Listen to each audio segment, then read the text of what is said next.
Have you ever wondered how the digital circus will end? We only got 2 episodes in the series, but from those 2 episodes, we have gotten so much information, which is why I will be theorizing on the end of TADC. In this video, I'll be explaining the circus, the adventures, and the circus members' character development, which might have a connection to the ending of TADC. Let's get into it. We know that there are 6 circus members at the moment, which would of course change in the future episodes, but for now, we have 6 from what Pomni said.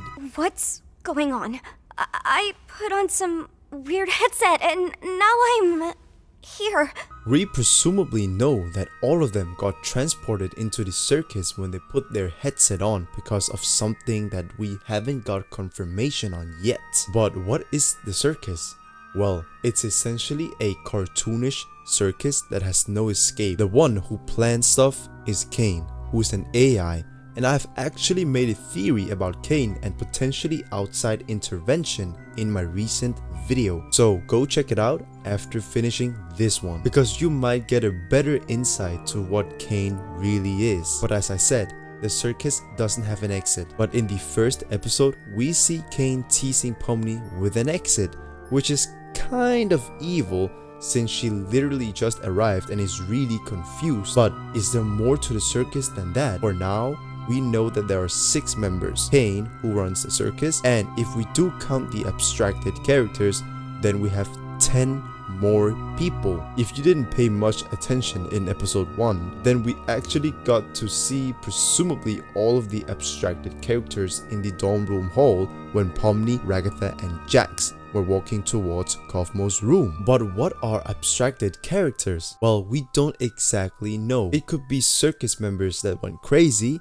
they found an exit within themselves, or potentially even taken out of the circus and put into something else. There are so many theories on abstracted characters, which I will make later. We have the circus members, Kane, abstracted characters, and now we're moving on to the adventures, because we have seen 2 adventures in TADC. The first one was Gather the Gloinks, the second one was Candy Carrier Chaos. Now only 2 episodes has gone by, and it has only been 2 days since Pomni arrived. And how do I know that Pomni has only been there for 2 days? It's simply because of what Ragatha said. Hey, Pomni, how'd you sleep? Are you still sleeping? I'll let you get back to it if you are. There she is. Hope you're doing all right. I know yesterday was a bit of a doozy.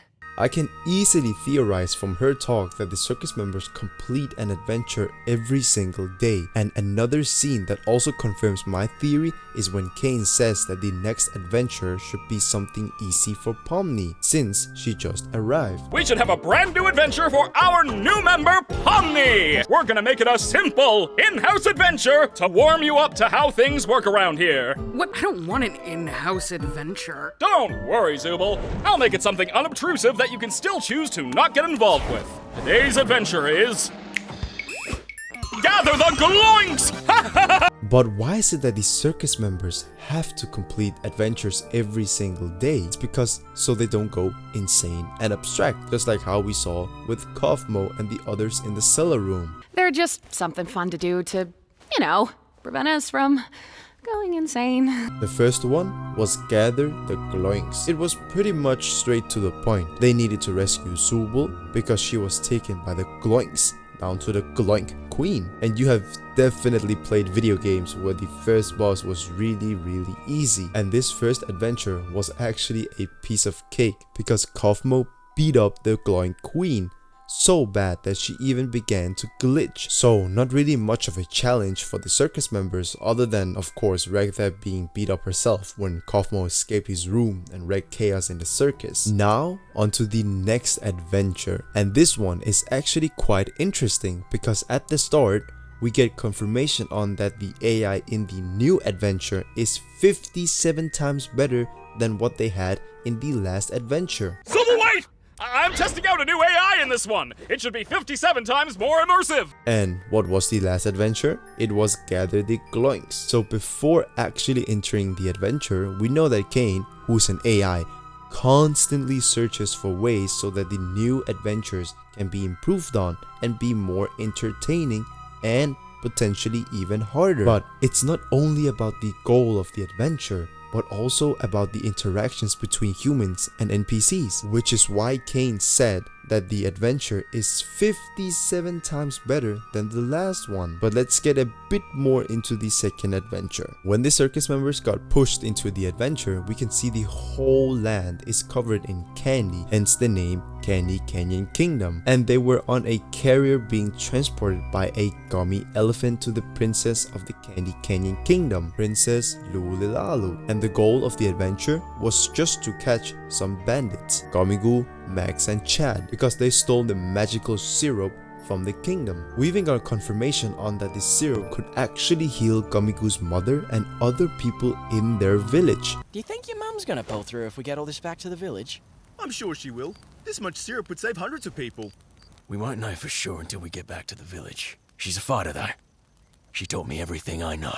And that is actually a really interesting theory to take on, but we'll save it for another moment. Even though the adventure sounds really straight to the point, it was actually way harder than defeating the Glowing Queen, because this time they were set out on a truck to defeat some bandits. But one thing that probably caught all of our attention was when Gummy-Goo gained sentience, because Pomni and him literally glitched down to the back rooms, and from there Gummy-Goo learned the truth about him, Kane, and even the outside world, which is really crazy if you think about it. And I've actually made a theory about Gummy-Goo and him coming back into the digital circus, so check it out after finishing this one. So now on to the final topic of this video, which is the circus members' character development and how that connects to the ending of the digital circus. I actually believe that the whole ending will be somewhat of a lesson for all the circus members. So what do I mean by this? I simply mean that we have 7 more upcoming episodes where I definitely think the circus members will go through a huge character development. But why do I believe this? Well, on Gooseworks' Twitter, she wrote that the show's progression is 95% just character stuff, so the possibility of them developing themselves is actually a really good one. But what does that have to do with the ending? We know that the show is focused on the character and not so much on the action, so the question really is, will the characters change or not? I do believe they will change, and that is actually the goal of the whole amazing digital circus. I think that the circus members got transported into the circus due to the reason of them not appreciating or looking at things the wrong way in the real world, and this is where the circus will help them overcome their challenges. They'll begin to appreciate their life even more now since they got a taste of what being locked up in a cartoon circus feels like. Now, I could be totally wrong, because we know that the circus is a pretty dark show, with humans that can't escape, them being traumatized, leading to abstraction, NPCs exploding in front of them, Pomni, and much more. And the show could just turn way more dark as we progress. But after all, it's just my theories. Everything could be possible in the circus. So it's just about waiting to see for the upcoming episodes, and we'll see how the plot folds out. Thanks for watching, subscribe, and click on this video here.